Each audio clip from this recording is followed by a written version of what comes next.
നമസ്കാരം. നാട്ടുവിശേഷത്തിലേക്ക് സ്വാഗതം. കലാസൃഷ്ടിയുടെ പൂർണ്ണതയിൽ തന്നെയാണ് കലാകാരൻ്റെ അംഗീകാരം. ഇതിന് ഉദാഹരണം തന്നെ സത്യൻ കാനൂർ. ഇദ്ദേഹത്തിൻ്റെ ചിത്രങ്ങളും ശില്പങ്ങളും പൂർണ്ണം തന്നെ. ഇന്ന് ചെറിയ കാര്യങ്ങൾ ചെയ്താൽ പോലും വലിയ കാര്യങ്ങളാക്കുന്ന ആളുകളുടെ ഇടയിൽ അനവധി ശില്പങ്ങളും വമ്പൻ സാമ്പത്തിക ബാധ്യത വരുത്തിയിട്ടും ഇദ്ദേഹം നിർമ്മിച്ചുകൊണ്ടിരിക്കുന്നു.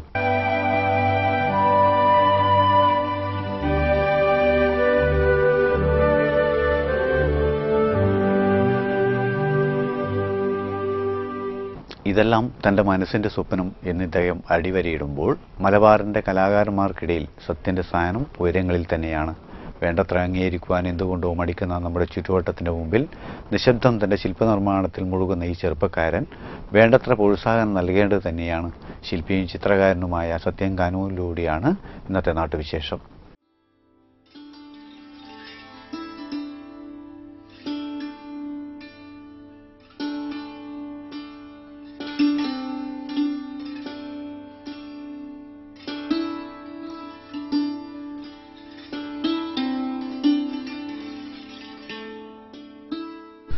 നിശബ്ദമായി സമൂഹത്തിന്റെ ചായക്കൂട്ടങ്ങളിൽ ബ്രഷ് ചാലിക്കുക തന്നെ സത്യൻ കാനൂർ. തന്റെ ക്യാൻവാസിൽ ചാലച്ചു ചാർത്തി അനവധി ചിത്രങ്ങൾ തീർത്ത ശില്പിയും ചിത്രകാരനുമായ സത്യൻ ഇതെല്ലാം തന്റെ സ്റ്റുഡിയോവിൽ നിരത്തിവച്ചിരിക്കുന്നത് ആരും കാണുവാനോ കാശിന് വിൽക്കുവാനോ അല്ല.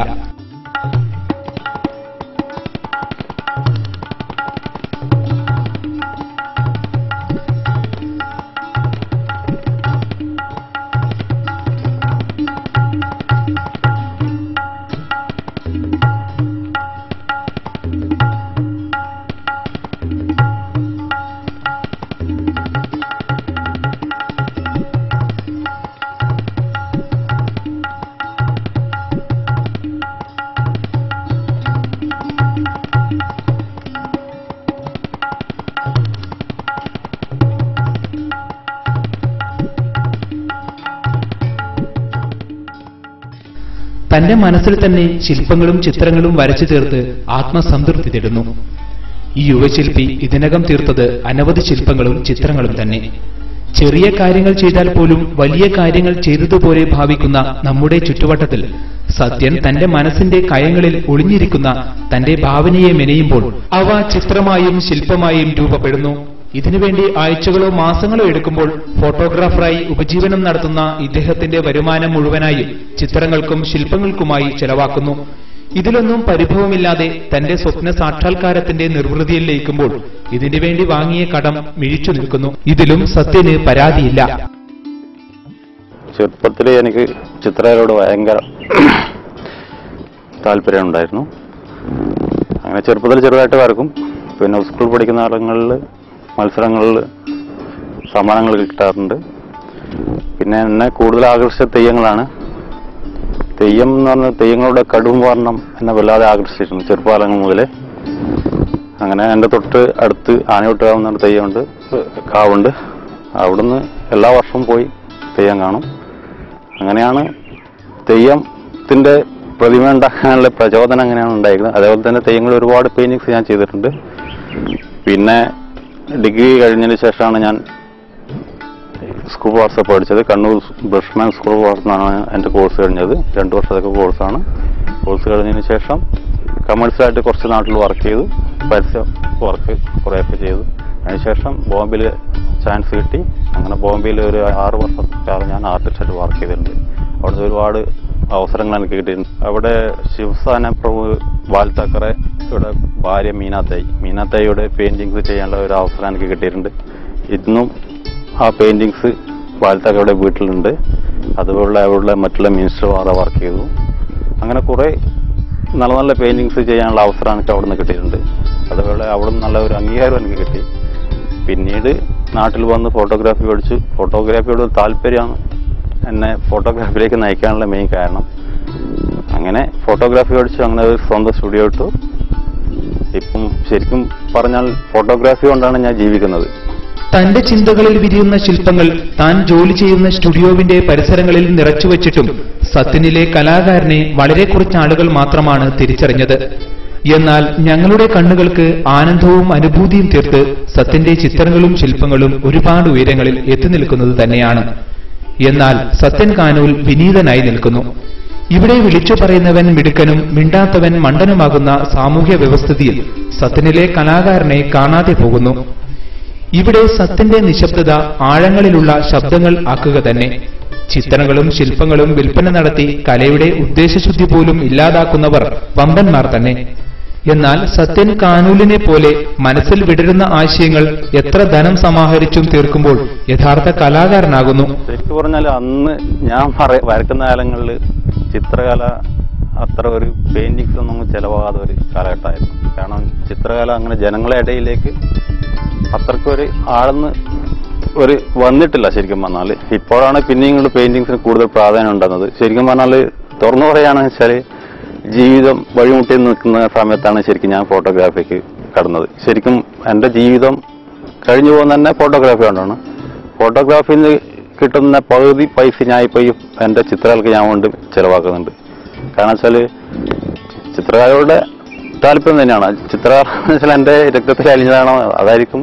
ഇപ്പോൾ ഞാൻ ചിത്രകലയെ വളരെ അധികം സ്നേഹിക്കുന്നുണ്ട്. അതും ഇപ്പം ഞാൻ വർക്ക് ചെയ്യുന്നതിന് വളരെ ത്യാഗമാണ്.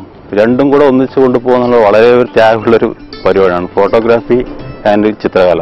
കാരണം ചെറിയ വീണ് കിട്ടുന്ന സമയങ്ങളാണ് ഞാൻ പെയിന്റിങ്സ് ഒക്കെ ചെയ്യുന്നത്. പിന്നെ അതുപോലെ വീട്ടിൽ പോയിട്ട് ഒരു 10-12 മണി വരെ വീട്ടിൽ നിന്ന് വർക്ക് ചെയ്യും. അങ്ങനെയാണ് ഈ കാണുന്ന കുറച്ച് വർക്കുകൾ എനിക്ക് ചെയ്യാൻ വേണ്ടി പറ്റുള്ളൂ. പക്ഷെ ഇനിയും കൂടുതൽ ഒരുപാട് വർക്ക് ചെയ്യണമെന്നുണ്ട്. പക്ഷെങ്കിൽ ഒന്ന് സാമ്പത്തിക പ്രശ്നം തന്നെയാണ്. ഇന്ന് കലയുടെ ഉദ്ദേശശുദ്ധിയിലല്ല, അതിന്റെ കർത്താവിന്റെ വാക്ചാരുതയിലാണ് സമൂഹത്തിൽ എത്തപ്പെടുന്നത്. ഇത് കലാലോകത്തിന്റെ ദുരന്തങ്ങളിലൊന്നാണ്. ഇന്ന് എത്രയേറെ എഴുത്തുകാർ, ചിത്രകാരന്മാർ, ശില്പികൾ, കവികൾ തങ്ങളുടെ ഉരുകുന്ന ചിന്തകളെ ചീന്തിയെടുത്ത് ജീവരക്തം പകർന്ന് രചിച്ച രചനകളും ചിത്രങ്ങളും ശില്പങ്ങളും കാണാതെ പോവുകയും പുറന്തള്ളപ്പെടുകയും ചെയ്തിരിക്കുന്നു. അറിഞ്ഞതിനേക്കാളും ഏറെ അറിയാനിരിക്കുന്നു എന്ന് എളിമയോടെ സത്യൻ പറയുമ്പോൾ സത്യന്റെ ബോധതലം എത്ര ഉയരങ്ങളിൽ എന്ന് നമുക്ക് ബോധ്യമാകും. അതുപോലെ തന്നെയാണ് ഇദ്ദേഹം വരച്ച ചിത്രങ്ങളും ശില്പങ്ങളും നമ്മെ ബോധ്യമാക്കുന്നത്.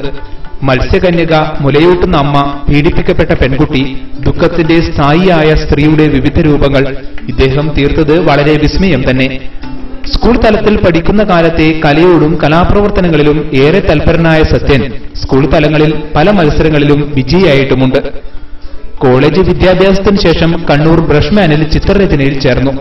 ഇവിടെയാണ് സത്യൻ കാനൂലിന്റെ വഴിത്തിരിവും. ഓരോ ചിത്രങ്ങളും വ്യത്യസ്ത ഭാവങ്ങളിലൂടെ വരച്ചു തീർത്തപ്പോൾ സത്യനിലെ ചിത്രകാരൻ ഉണർന്നു. ചിത്രകലാ വിദ്യാഭ്യാസം പൂർത്തിയാക്കിയ സത്യൻ ബോംബെക്ക് വണ്ടി കയറി. 2 വർഷം ചിത്രകലാ ലോകത്ത് പ്രശസ്തർക്കും പ്രമുഖർക്കുമൊപ്പം ബോംബെയിൽ ജോലി ചെയ്തു. ഇവിടെ കലയെ കച്ചവടക്കണ്ണിൽ മാത്രമാണ് കാണുന്നത് എന്ന് മനസ്സിലാക്കിയ സത്യൻ അവിടെ നിന്നും രക്ഷപ്പെട്ടു. പിന്നീട് നാട്ടിലേക്ക് വന്നു. ചിത്രം വരച്ച് നടന്നാൽ ജീവിതം മുന്നോട്ടു പോകില്ല. അങ്ങനെ ഒഴക്കോത്ത് അഞ്ജലി സ്റ്റുഡിയോ തുടങ്ങുന്നു. ചിത്രകല പോലെ തന്നെ ഫോട്ടോഗ്രാഫിയും സത്യന് ഹരമായിരുന്നു. ഇപ്പം തന്നെ ഉണ്ടാക്കിയ തെയ്യങ്ങളിൽ എനിക്ക് 10-30,000 രൂപ ചെലവാണ്. ഒരു മുച്ചിലോട്ട് ഭഗവതി ഞാൻ ഉണ്ടാക്കിയിട്ട് 30,000 രൂപ എനിക്ക് ചെലവാണ്. അതിൽ എനിക്ക് 5 പൈസ ഇന്നുവരെ പ്രതിഫലമായിട്ട് എഴുതി കിട്ടിയിട്ടില്ല.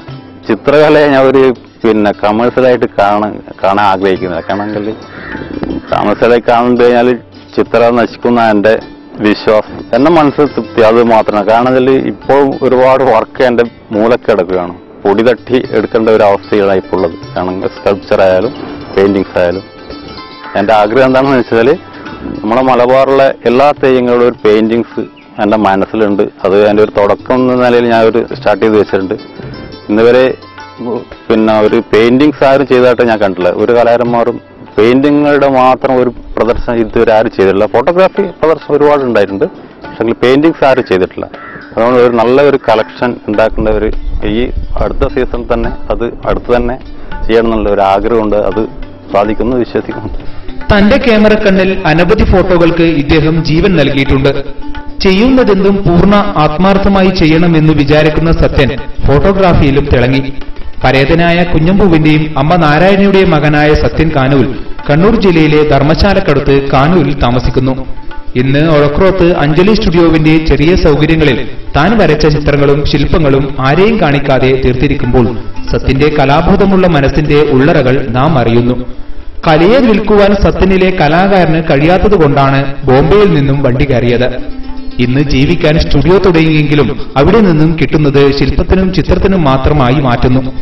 ഒരു ശില്പത്തിന് മാത്രം 30,000-ൽ പരം രൂപ ചെലവാകുന്നു എന്നറിയുമ്പോൾ എത്രയേറെ ശില്പങ്ങൾ, ചിത്രങ്ങൾ. ഇതെല്ലാം എത്രയേറെ സാമ്പത്തിക ബാധ്യത സത്യന് വരുത്തിയിരിക്കുന്നു. ഇതൊന്നും സത്യന് വിഷയമേ അല്ല. തന്റെ മനസ്സിന്റെ സ്വപ്നം, അതിന്റെ പൂർണ്ണതയ്ക്ക് വേണ്ടി എത്ര കാശ് ചെലവായാലും എത്ര മാസം തപസ് ചെയ്യാനും സത്യനിലെ കലാകാരൻ തയ്യാർ. ഇന്ന് കലയുടെ ലോകത്ത് മുതലക്കണ്ണീരുമായി ജീവിക്കുന്ന അതിബുദ്ധിമാന്മാർ കലയെ വിറ്റ് കാശാക്കി സാമ്പത്തികമായി ഉയർന്നു നിൽക്കുമ്പോൾ സത്യനെ പോലെയുള്ള യഥാർത്ഥ കലാകാരനെ കാണുമ്പോൾ പരിഹാസം തന്നെ. കാരണം സത്യന് നഷ്ടത്തിന്റെ കണക്ക് മാത്രമാണ്.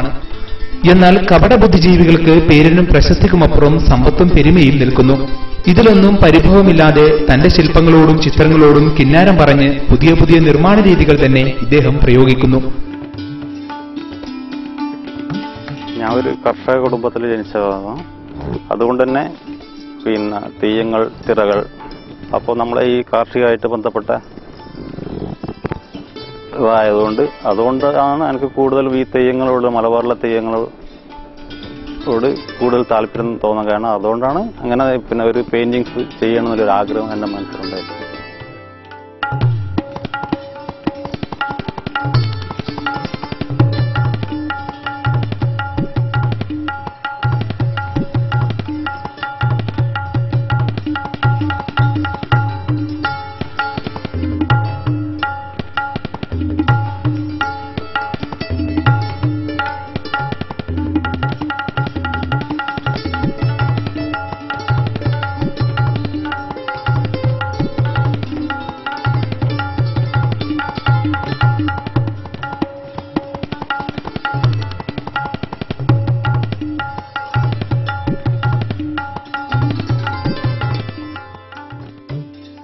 തന്റെ സ്റ്റുഡിയോവിന്റെ പരിമിതിയിൽ തലയുയർത്തി നിൽക്കുന്ന ജിറാഫിനെ പോലെ ഒരുപാട് ഉയരങ്ങളിൽ തന്നെയാണ് സത്യൻ കാനൂൽ എന്ന ചിത്രകാരന്റെയും ശില്പിയുടെയും സ്ഥാനമെന്ന് ഇദ്ദേഹത്തിന്റെ ഓരോ ശില്പങ്ങളും തെളിയിക്കുന്നു.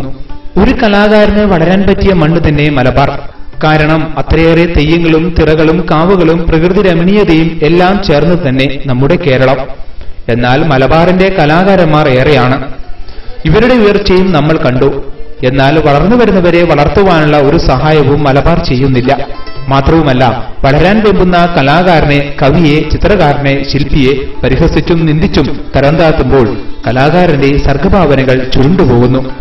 അവന്റെ കഴിവിൽ അവന് തന്നെ സംശയങ്ങൾ ഉണ്ടാക്കുന്നു. വരയും എഴുത്തും എല്ലാം നിന്നുപോകുന്നു. ഇന്ന് സത്യൻ തന്റെ ശേഖരത്തിൽ ഒരു എക്സിബിഷന് വേണ്ട സാധനങ്ങൾ തന്നെ നിർമ്മിച്ചിരിക്കുന്നു. എന്നാൽ സത്യന് വേണ്ട പ്രോത്സാഹനങ്ങൾ നൽകുവാനോ ഇതെല്ലാം ചുറ്റുവട്ടത്തിന് കാണുവാനോ ഉള്ള സൗകര്യം ഒരുക്കുവാനോ ആരും സഹായിക്കുന്നുമില്ല. ഇതുതന്നെയാണ് മലബാറിലെ കലാകാരന്മാരുടെ ദുരന്തവും.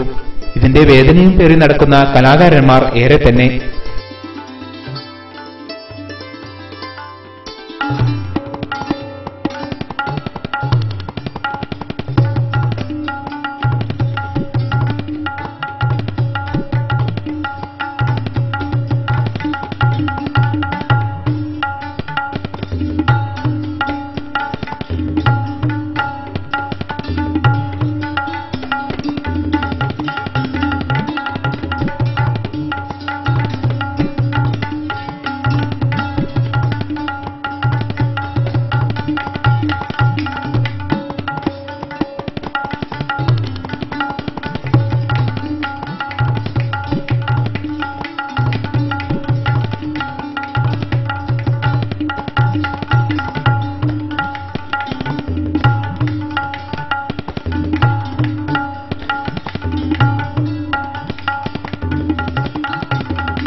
എന്നാൽ പ്രിയ ആസ്വാദകരെ, നിങ്ങൾക്ക് ചെയ്യാൻ കഴിയുന്നത് മറ്റുള്ളവർ ചെയ്യുമ്പോൾ അതിനെ അംഗീകരിക്കുവാനും കൈയടിക്കുവാനും ശ്രമിച്ചാൽ പിന്നെ അവനിൽ നിന്നും അതിനേക്കാളും അമൂല്യമായ മറ്റ് പലതും തന്നെ കലാലോകത്തിന് കിട്ടുക തന്നെ ചെയ്യും. ഓരോ